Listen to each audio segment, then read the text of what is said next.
हाय नमस्कार मित्रांनो, आज आम्ही कोल्हापूरच्या महालक्ष्मीच्या दर्शनाला चाललो आहे. महालक्ष्मी दर्शन घेण्यासाठी गेलो कोल्हापुरात. तिथे रंकाळ तलाव्यावर पोचलो. रंकाळ तलाव्याचा परिसर फिरलो.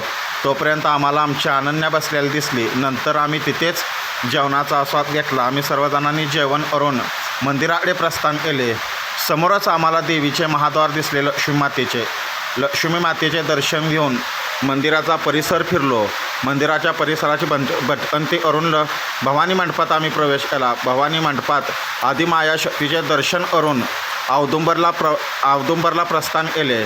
औदुंबरमध्ये पोचल्यानंतर दत्त मंदिराकडे प्रस्थान केले व कृष्णामाईचा परिसर पाहिला. परिसरात मनसोक्त फिरलो. नंतर दत्तप्रभूंच्या दर्शन बारला गेलो. दर्शन बारीत आम्हाला बजरंग मारुतीचे दर्शन झाले. बजरंग बलीचे दर्शन झाले. बजरंग बलीचे दर्शन घेऊन दत्त महाराजांचे दर्शन घेतले. अवधूत चिंतन श्री गुरुदेव दत्त म्हणत मंदिराला प्रदक्षिणा वाटली. मंदिराची प्रदक्षिणा पूर्ण केली व आम्ही परतीच्या प्रवासाला सुरुवात केली.